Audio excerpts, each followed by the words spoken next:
So students, welcome back to our channel Keshavam पाठशाला. This is Aditya Mishra. तो students, पिछले lectures में हम लोग डिस्कस कर रहे थे पेटी कैश बुक के बारे में. तो पेटी कैश बुक में मैंने आपको बताया था कि कैश बुक में कैसे कैश बुक बनाते हैं, और एक साइड मैंने रिसीट साइड डाल दिया था जिसमें अगर कुछ रिसीव हो रहा था तो रिसीट साइड रख रहे थे, कुछ पेमेंट हो रहा था तो पेमेंट साइड में रख रहे थे. तो ये कॉन्सेप्ट आपका क्लियर था. अब हम एक नया टॉपिक इसी से रिलेटेड लेके आए हैं. सपोज करिए कि सारे ट्रांजेक्शन बिजनेस में कैश को ही ले लेते हैं. कैश से रिलेटेड बिजनेस में कई सारे ट्रांजेक्शन होते रहेंगे. हाँ, तो कहने का मतलब है कि अगर कई सारे ट्रांजेक्शन कैश से ही रिलेटेड हो रहे हैं तो हो सकता है कि परचेज से, सेल से, या फिर डिस्काउंट भी हो गया. डिस्काउंट भी कई बार देते हैं, बिल रिसीवेबल हो गए, कई सारे एंट्रीज हैं, इससे रिलेटेड कई सारे ट्रांजेक्शन होते रहेंगे. तो सारे ट्रांजेक्शन को हम उठा के एक बार जर्नल में अगर रखेंगे तो जर्नल की जो बुक होगी वो बहुत ज़्यादा बल्कि हो जाएगी. जो जर्नल की जो बुक होगी वो बहुत ज़्यादा बल्कि हो जाएगी. तो उस चीज़ को प्रिवेंट करने के लिए हम एक नई बुक लेके आते हैं, उसको हम सब्सिडियरी बुक कहते हैं. ठीक है, सब्सिडियरी बुक एक्चुअली वो आया है ओरिजिनल एंट्रीज से ही वो बना है वो बुक. जैसे ओरिजिनल एंट्रीज जो होती है ना, उसी से डिराइव होकर वो बुक बना है. सब्सिडियरी बुक जो होता है ओरिजिनल एंट्रीज से ही डिराइव होकर वो बुक बनता है. जैसे कई सारे ट्रांजेक्शन हो जाते हैं, जैसे कैश, सेल्स, परचेज एटसेट्रा. तो ये जो ट्रांजेक्शन है इनसे कई सारी सी एंट्रीज बन जाएंगी, जो इसको हम बस जर्नल में अगर रिकॉर्ड करने लग जाएंगे तो बुक बहुत बल्कि हो जाएगी. तो सेम टाइप के ट्रांजेक्शन एक सेपरेट लोकेशन पे अगर हम रिकॉर्ड करते हैं तो वो जो रिकॉर्डिंग जिस जगह पे, जो सेपरेट लोकेशन में आपको बता रहा हूँ, जिस लोकेशन पे उसको रिकॉर्ड की जाती है उसी को सब्सिडियरी बुक्स कहते हैं. ठीक है, तो आज मैं एक नया टॉपिक लेके आया हूँ सब्सिडियरी बुक्स के बारे में. तो इसके बारे में देख लेते हैं. तो देखिए स्टूडेंट, सब्सिडियरी बुक्स क्या होता है. Subsidiary books are derive from the original entry. मैं आपको बताया था कि जो सब्सिडियरी बुक्स होता है वो ओरिजिनल एंट्री से ही फॉर्म होता है. हाँ, तो फिर देखिए, the majority of transaction in the normal course of business involve इधर सेल्स, परचेज, कैश एटसेट्रा. मैंने बोला था कि जो बिजनेस में कई सारे ट्रांजेक्शन होती हैं जिसमें मेजॉरिटी किसकी होती है, कैश, सेल्स और परचेजेस की. ठीक है, और भी ट्रांजेक्शन होते हैं लेकिन मेजॉरिटी इन्हीं ट्रांजेक्शन की होती है. ठीक है, उसके बाद क्या है, as a result we record transaction of a same और similar nature in a single location, namely the subsidiary book. तो कह रहा है इसलिए जो हम लोग ट्रांजेक्शन रिकॉर्ड करते हैं सिमिलर नेचर के, मतलब सिमिलर नेचर के जो ट्रांजेक्शन एक सेपरेट लोकेशन पर रिकॉर्ड किया जाता है उसी को सब्सिडियरी बुक कहा जाता है. इससे आपको थोड़ी सी कंफ्यूजन होगी, तो उसके लिए बिल्कुल भी टेंशन मत लीजिए. तो आने वाले स्लाइड्स में मैं क्लियर कर दूंगा कि जो सब्सिडियरी बुक्स होती हैं उसमें कितने टाइप्स होते हैं, सब्सिडियरी बुक्स जो होती हैं उनके कितने टाइप्स होते हैं, कौन कौन से ट्रांजेक्शन रिकॉर्ड किए जाते हैं, कैसे किए जाते हैं, वो मैं आपको आगे बताता हूँ. ठीक है, देखिए सब्सिडियरी बुक्स, जैसे अकाउंट्स के बारे में मैंने आपको बताया था कि जो ट्रांजेक्शन होते हैं वो दो टाइप्स के होते हैं, एक कैश ट्रांजेक्शन, एक क्रेडिट ट्रांजेक्शन. ठीक है, तो सब्सिडियरी बुक्स जो होती है उसके भी दो ट्रांजेक्शन होंगे, एक क्रेडिट ट्रांजेक्शन, एक कैश ट्रांजेक्शन. पहले हम लोग देख लेते हैं क्रेडिट ट्रांजेक्शन के बारे में. इसमें कौन कौन से बुक्स आती हैं, सब्सिडियरी बुक्स के टाइप में कौन कौन से बुक क्रेडिट ट्रांजेक्शन में आती हैं, हम देख लेते हैं. Related to goods, those transactions which are related to goods are kept in a credit transaction of subsidiary book. ठीक है, तो देखिए इसमें है लिखा है रिलेटेड टू गुड्स, मतलब वो ट्रांजैक्शन जो गुड्स से रिलेटेड होती है उसकी एंट्री हम लोग क्रेडिट ट्रांजैक्शन वाले साइड में करते हैं. क्रेडिट ट्रांजैक्शन वाले साइड में मतलब क्रेडिट ट्रांजैक्शन वाले बुक में करते हैं. क्रेडिट ट्रांजैक्शन वाले बुक कौन कौन से हैं ये मैं आपको बताता हूँ. पहले इसके बारे में जान लेते हैं कि देखिए क्रेडिट ट्रांजैक्शन में जो भी गुड्स से रिलेटेड ऑपरेशन हो रहा है, या तो गुड्स परचेज की जा रही हैं, गुड्स सेल की जा रही हैं, या फिर गुड्स डिफेक्टिव गुड्स को रिटर्न किया जा रहा है, या फिर जो सेल किया है उसका रिटर्न आ रहा है, ये सारी जो हो रही है ट्रांजैक्शन, ये सारे जो ऑपरेशंस हो रहे हैं ये क्रेडिट बेस पे होना चाहिए. ठीक है, तो इसमें पहला है परचेज बुक. जैसे हम लोग जिस चीज़ का बिजनेस करते हैं उसको पहले हम लोग खरीदते होंगे, रॉ मटेरियल कह लें, या फिर अगर ट्रेडिंग कर रहे हैं तो हम लोग स्टॉक में कोई सामान उठाएंगे और उसको एज अ रिटेलर बेचेंगे, ठीक है। तो मैं ये कह रहा हूँ कि जो परचेज बुक है उसमें वो सारी चीज़ें रिकॉर्ड होंगी जो हम चीज़ परचेज करते हैं डेली बेसिस पे या फिर मंथली बेसिस पे, ठीक है। जिस चीज़ का हम बिजनेस कर रहे हैं उस चीज़ को परचेज करना परचेज बुक में रिकॉर्ड होती है, ठीक है। परचेज बुक क्रेडिट ट्रांजैक्शन के फॉर्म में होनी चाहिए, मतलब परचेजेस क्रेडिट ट्रांजैक्शन के फॉर्म में होने चाहिए, ठीक है। दूसरा पॉइंट है सेल्स बुक। ये सेल्स बुक क्या है? सपोज जिस चीज़ का हमारा बिजनेस है उसको हम सेल कर रहे हैं, सपोज हमने जो भी चीज़ परचेज किया था उसको हम बेचेंगे तभी तो हमारा बिजनेस आगे चलेगा ना।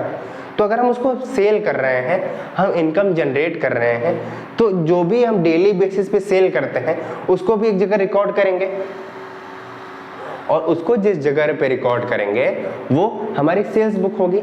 क्लियर है? सब्सिडरी बुक्स में दो टाइप मैंने क्रेडिट ट्रांजैक्शन के अंदर बता दिया, पहला परचेज बुक, दूसरा सेल्स बुक। अब परचेज रिटर्न बुक क्या है? देखिए हमने कुछ परचेज किया था रॉ मटेरियल के फॉर्म में, लेकिन जो रॉ मटेरियल था वो डिफेक्टिव था तो हम उसको रिटर्न करेंगे। तो जो हम परचेज रिटर्न बुक बनाते हैं ना, तो जितने भी हम रिटर्न कर रहे हैं, जितने भी हम डिफेक्टिव गुड्स को रिटर्न कर रहे हैं वो सारी एंट्री हम लोग परचेज रिटर्न बुक में डालते हैं, ठीक है। तो सब्सिडरी बुक का एक फॉर्म ये परचेज रिटर्न बुक भी होता है, ठीक है। अगला है सेल्स रिटर्न। जो हम डेली बेसिस पे सेल कर रहे हैं उसमें से भी कुछ डिफेक्टिव गुड्स रिटर्न आते रहेंगे, तो वो जो गुड्स रिटर्न आते हैं उसको हम लोग सब्सिडरी बुक्स के एक फॉर्म में जिसका नाम है सेल्स रिटर्न बुक, उसमें हम लोग उसकी एंट्री करते हैं, ठीक है। इतना क्लियर है? लेकिन ये जो मैंने आपको बताया है ये सारे वो ट्रांजैक्शन है जो गुड्स से रिलेट करते हैं। कुछ ऐसे भी ट्रांजैक्शन होंगे जो गुड्स से रिलेट नहीं करते होंगे, तो वो ट्रांजैक्शन जो गुड्स से रिलेट नहीं कर रहे हैं बिजनेस में उसको हम लोग जर्नल प्रॉपर कहते हैं, ठीक है। इतना क्लियर है? वे ट्रांजैक्शन जो गुड्स से रिलेट नहीं करते हैं उसको हम लोग क्या कहते हैं? जर्नल प्रॉपर कहते हैं, ठीक। तो जो गुड्स से रिलेट नहीं करती हैं उसको हम लोग रखते हैं जर्नल प्रॉपर में, ठीक है। तो जर्नल प्रॉपर क्या है? Those transaction which are not recorded in any other subsidiary book. वे ट्रांजैक्शन जो किसी और सब्सिडरी बुक में रिकॉर्ड नहीं किए जा सकते हैं उसको हम लोग जर्नल प्रॉपर में रखते हैं। इतना क्लियर है? कोई भी ऐसी ट्रांजैक्शन जो हम लोग किसी और सब्सिडरी बुक में नहीं रिकॉर्ड करते हैं वो उसको हम लोग जर्नल प्रॉपर में रिकॉर्ड करते हैं। जर्नल हमको मालूम है ना, जो जिस बुक के बारे में आपको बताया था मैंने, जर्नल बुक जिसमें जर्नल एंट्रीज डाली जाती हैं, तो जर्नल प्रॉपर होता है। वे ट्रांजैक्शन जिसकी अलग सब्सिडरी बुक नहीं होती है उसको हम रिकॉर्ड करते हैं जर्नल प्रॉपर में, ठीक है। ठीक है, अब कैश से रिलेटेड कुछ ट्रांजैक्शन उसके बारे में डिस्कस करते हैं। अगर कैश से रिलेटेड कोई भी ट्रांजैक्शन हो रहा है तो उसकी एंट्री हम लोग करेंगे कैश बुक में। कैश से रिलेटेड कोई भी ट्रांजैक्शन होता है उसकी एंट्री हम लोग करते हैं कैश बुक में। क्लियर है? यहां पर मैंने लिखा है ऑल कैश ट्रांजैक्शन, ठीक है। कैश बुक में वही एंट्रीज डाली जाएंगी जो भी ट्रांजैक्शन हम लोग कैश के फॉर्म में कर रहे हैं, वो सारी ट्रांजैक्शन कैश बुक में आएंगी। इतना क्लियर है? अब कैश बुक के भी टाइप्स होते हैं। अब कैश बुक के क्या टाइप्स होते हैं? कैश बुक तो एक ही तरीका बताया था मैंने, नहीं, कैश बुक के भी टाइप्स हैं। सपोज करते हैं कि अगर कैश के फॉर्म में कोई ट्रांजैक्शन हो रहा है, ठीक है, तो वो तो ठीक है, उसके लिए एक लेजर जैसा ही अकाउंट बनता है, कैश बुक में डाल देते हैं, ठीक है। लेकिन अगर बैंक में अगर ट्रांजैक्शन हो रहा है, अगर बैंक में कोई ट्रांजैक्शन हो रहा है, जैसे अगर मैंने कुछ सेल किया है, सामने वाले ने बैंक में पैसे ट्रांसफर किए हैं, तो ये तो बैंक में ट्रांजैक्शन हुआ ना, कैश तो मिला नहीं, ये तो बैंक का ट्रांजैक्शन हो गया, ठीक है। तो अब देखिए बेसिकली हम सेल ही कर रहे हैं, लेकिन एक कैश ट्रांजैक्शन हो रहा है, एक बैंक ट्रांजैक्शन हो रहा है। कई बार हम चीज़ों पर डिस्काउंट देते हैं, जैसे अगर कुछ सेल कर रहे हैं, 100 रुपये का सामान हमने 90 में दे दिया, तो डिस्काउंट दिया ना 10 रुपये का, उसके लिए भी एक एंट्री होती है, मैंने आपको बताया था। तो मैंने आपको बताया एक कैश का ट्रांजैक्शन होता है, बैंक का ट्रांजैक्शन होता है और डिस्काउंट होता है। ये सारी चीज़ें जो होती है रिलेटेड टू कैश ही होती हैं। मतलब अगर बैंक में आया तो बेसिकली वो कैश ही हुआ ना। अरे पैसे ही आए ना बैंक में, हाँ ठीक है, डिस्काउंट दिया तो वो हमारा एक्सपेंस है, लेकिन कुछ गया ना हमारे पास से, तो डिस्काउंट बुक को भी हम कैश बुक में ही एंट्री करते हैं। उसके अलग अलग क्या है, टाइप्स है। उस ट्रांजैक्शन को रिकॉर्ड करने के लिए अलग अलग बुक्स के टाइप्स है, उसको ही मैंने यहाँ पर रिप्रेजेंट किया है। देखिए, एक होता है वन कॉलमनर कैश बुक। वे ट्रांजैक्शन जो कैश के फॉर्म में हुए हैं वो वन कॉलमनर कैश बुक में डाले जाते हैं। जैसे सपोज करते हैं आपने कोई सामान बेचा, अगर आपका बिजनेस है, आपने कोई सामान बेचा 100 रुपए का, आपको 100 रुपए कस्टमर ने एज इट इज दे दिया, तो आपके पास कैश आ गया, तो उसकी एंट्री आप कैश में डाल दोगे। क्लियर है? एक होता है टू कॉलमनर कैश बुक। ये टू कॉलमनर कैश बुक क्या है, मैंने आपको बैंक वाला जो एग्जांपल बताया है, जैसे सपोज करते हैं कि आपने कोई गुड्स बेचा, आपका बिजनेस है, आपने कोई गुड्स बेचा, ठीक है। फिर क्या हुआ कि सामने वाले ने बोला कि मेरे पास कैश नहीं है, मैं बैंक में ट्रांसफर कर देता हूँ, तो आपने उस ट्रांजैक्शन के लिए एक अलग बैंक का अकाउंट तो बनाओगे नहीं। उस चीज को दो अकाउंट ना बनाना पड़े, तो दो अकाउंट ना बनाना पड़े, इस चीज के लिए हम लोग कैश बुक में ही दो कॉलम बना देते हैं। तो एक कॉलम में रखते हैं कैश, एक कॉलम में रखते हैं बैंक। तो क्या होता है कि कैश के जब ट्रांजैक्शन होते हैं तो कैश में उसकी एंट्री कर देते हैं, बैंक के ट्रांजैक्शन होते हैं तो बैंक में एंट्री कर देते हैं। मतलब एक ही बुक में, एक ही कैश बुक में कैश का भी हो जा रहा है और बैंक का भी हो जा रहा है, ठीक है। एक थ्री कॉलमनर कैश बुक भी है। थ्री कॉलमनर कैश बुक वो होता है जिसमें कैश भी होता है, बैंक भी होता है, डिस्काउंट भी होता है।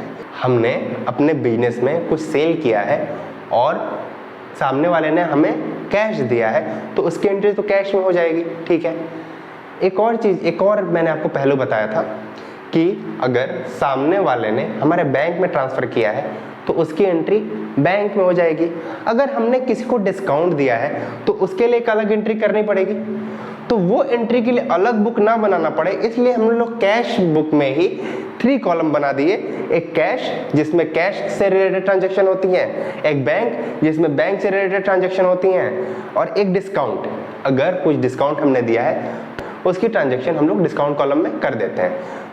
तो basically three columnar cash book का फायदा ये है कि हम लोग को एक ही बुक में तीनों ट्रांजैक्शन करने के लिए हम लोग एलिजिबल हैं, जैसे कैश से रिलेटेड, बैंक से रिलेटेड और डिस्काउंट से रिलेटेड। तो इतना क्लियर है। तो इसके कुछ फॉर्मेट है, one columnar cash book, two columnar cash book और थ्री कॉलमनर कैश बुक के कुछ फॉर्मेट्स हैं, वो मैं आपको बताता हूँ। अब देखिए, वन कॉलमनर कैश बुक ऐसा होता है, लेजर जैसा ही होता है। तो लेजर में बेसिकली हम लोग इधर डेबिट लिख देते हैं, इधर क्रेडिट लिख देते हैं। तो यहाँ पर मैंने लिखा है रिसीट एंड पेमेंट। तो अगर हमने रिसीट लिख दिया है तो यहाँ पर डेबिट साइड लिखने की जरूरत नहीं है, क्योंकि रिसीट साइड जो होता है वो बेसिकली डेबिट साइड ही होता है, और पेमेंट साइड जो होता है वो बेसिकली क्रेडिट साइड ही होता है। तो अगर रिसीट और पेमेंट लिख दिया है मैंने, तो डेबिट क्रेडिट लिखने की जरूरत नहीं है। तो देखिए, यहाँ पर डेट लिखा है, रिसीट लिखा है, एक कॉलम है कैश का, एक कॉलम है, इसलिए इसको वन कॉलमनर कैश बुक कहा गया है। कैश का एक कॉलम है, इसके लिए इसको वन कॉलमनर कैश बुक कहा गया है, ठीक है। तो ये वो ट्रांजैक्शन है जिसमें हमें पैसे मिलने वाले हैं, कुछ सेल कर रहे हैं तो हमें पैसे मिलेंगे। तो ये रिसीट साइड में हमारी जो भी हम सेल कर रहे हैं, जो भी पैसे आ रहे हैं, तो उसकी सारी एंट्री रिसीट साइड में होगी, ठीक है। अगर हम कुछ पेमेंट कर रहे हैं कैश के फॉर्म में, अगर हम कुछ पेमेंट कर रहे हैं तो उसकी एंट्री पेमेंट साइड में आएगी। जैसे अगर हमने कोई भी ट्रांजैक्शन जो किया है कैश के फॉर्म में किया है, इसलिए यहाँ पर वन कॉलमनर कैश बुक में कैश लिखा गया है, एक ही कॉलम है जो कैश का कॉलम है, क्योंकि ये वो कॉलम होता है जिसमें हम लोग ट्रांजैक्शन कैश के फॉर्म में करते हैं, ठीक है। टू कॉलमनर कैश बुक क्या होता है वो मैं आपको दिखाता हूँ। देखिए, ये है टू कॉलमनर कैश बुक। इसमें देखिए, डेट लिखा है, रिसीट लिखा है, मतलब जो भी हम लोग पैसे रिसीव करने वाले हैं। रिसीट लिखा है, अगर हम लोग को पैसा रिसीव होने वाला है, कोई भी पैसा अगर हमको रिसीव होने वाला है, अब वो किसके फॉर्म में, या तो कैश के फॉर्म में या फिर बैंक के फॉर्म में, अगर हमें पैसा रिसीव होने वाला है तो उसकी एंट्री हम इधर रिसीट साइड में करते हैं, ठीक है। पेमेंट साइड में क्या है, जैसे किस डेट को ट्रांजेक्शन हुआ है तो डेट, किस चीज की पेमेंट कर रहे हैं उसका पर्टिकुलर लिखना पड़ता है ना। पर्टिकुलर मैंने आपको बताया था आइटम नेम, तो उसका पर्टिकुलर यहाँ पर लिखेंगे। अब पेमेंट अगर हम कर रहे हैं तो या तो कैश के फॉर्म में करेंगे या फिर बैंक से ट्रांसफ़र करेंगे। तो कैश के फॉर्म में कर रहे हैं या फिर बैंक के फॉर्म में कर रहे हैं, तो दोनों फॉर्म में कर रहे हैं तो पेमेंट कर रहे हैं तो इसलिए पेमेंट साइड में आएगी। अगर हमें पैसे मिल रहे हैं, किधर से हमारी इनकम हो रही है, तो सारी चीज़ें रिसीट साइड में आएंगी। अगर हमें इनकम हो रही है तो या तो कैश में होगी इनकम होगी या फिर बैंक में इनकम होगी। और भी है पहलू जिससे इनकम हो सकती है, लेकिन फिलहाल हम लोग कैश और बैंक की बात कर रहे हैं। तो अगर कैश में इनकम हो रही है या फिर बैंक में इनकम हो रही है तो ये दोनों ट्रांजेक्शन 2 कॉलम में कैश बुक में रिकॉर्ड हो जाता है। यहाँ पर डेट लिखा जाता है, यहाँ पर पर्टिकुलर्स लिखे जाते हैं। कैश के फॉर्म में अगर ट्रांजेक्शन हुई है तो यहाँ पर कैश लिखा जाए, कैश के फॉर्म में अगर ट्रांजेक्शन हुई है तो कितने की ट्रांजेक्शन हुई है वो यहाँ पे लिख दिया जाएगा। बैंक के फॉर्म में अगर ट्रांजेक्शन हुई है तो कितने की ट्रांजेक्शन हुई है यहाँ पे लिख दिया जाएगा। किस डेट को हम कुछ पेमेंट करने वाले हैं तो वो डेट यहाँ पर लिख दिया जाएगा। पेमेंट की क्या पर्टिकुलर्स हैं, किस चीज़ के लिए पेमेंट कर रहे हैं उसका नाम यहाँ लिखेंगे। कैश के फॉर्म में कर रहे हैं कि बैंक के फॉर्म में कर रहे हैं। अगर कैश के फॉर्म में कर रहे हैं तो यहाँ लिखेंगे, बैंक के फॉर्म में कर रहे हैं तो यहाँ लिखेंगे। ठीक है, इतना क्लियर है 2 कॉलमनर कैश बुक क्या होता है। चलिए, तो 3 कॉलमनर कैश बुक क्या होता है मैं आपको बता देता हूँ। देखिए मैंने आपको बताया था कि 3 कॉलमनर कैश बुक में एक कैश होता है, कैश का कॉलम होता है, एक बैंक का कॉलम होता है, एक डिस्काउंट का कॉलम होता है। तो कैश और बैंक को मैंने आपको पिछले स्लाइड में बता दिया है 2 कॉलमनर कैश बुक में। डिस्काउंट का क्या है मैं आपको बताता हूँ। सपोज करते हैं कि हम सेल कर रहे हैं और सामने वाले को कुछ हमने डिस्काउंट दिया है, तो उसके लिए अलग अकाउंट हमें ना बनाना पड़े, अलग लेजर ना बनाना पड़े, इसलिए हम कैश बुक में ही एक कॉलम बना देते हैं डिस्काउंट का। अब जितने का हमने उसको डिस्काउंट दिया है, डिस्काउंट दिया है सामने वाले को जिसको हम सेल कर रहे हैं, वो डिस्काउंट की एंट्री हम लोग डिस्काउंट वाले कॉलम में कर देंगे। ठीक है, इसके अपोजिट अगर हम कुछ पेमेंट कर रहे हैं तो अब सामने वाले ने अगर हमें कुछ डिस्काउंट दिया है तो उसकी भी एंट्री हमें करनी पड़ेगी ना, क्योंकि अगर हम पेमेंट कर रहे हैं, अगर 100 रुपये का सामान था और हमें वो मिल गया है 90 रुपये में, तो 10 रुपये के लिए एज डिस्काउंट हमें ये डालना पड़ेगा डिस्काउंट कॉलम में। तो पेमेंट साइड में भी डिस्काउंट कॉलम में उसकी एंट्री होती है। अगर पेमेंट भी करते हैं और कुछ डिस्काउंट हमें मिल रहा है तो उसकी एंट्री हमें करनी पड़ती है। और रिसीट साइड में अगर हम कुछ रिसीव कर रहे हैं, पेमेंट अगर कोई रिसीव कर रहे हैं, उसकी एंट्री हम रिसीट साइड में करते हैं। और अगर उस पर डिस्काउंट मिल गया है तो डिस्काउंट की एंट्री हम लोग डिस्काउंट वाले कॉलम में करते हैं। अब ये 1 कॉलमनर, 2 कॉलमनर और 3 कॉलमनर से रिलेटेड कुछ एग्जांपल्स हैं जो मैं आपको नेक्स्ट लेक्चर में क्लियर करूंगा। तो आज के लिए इतना ही, चलिए बाय।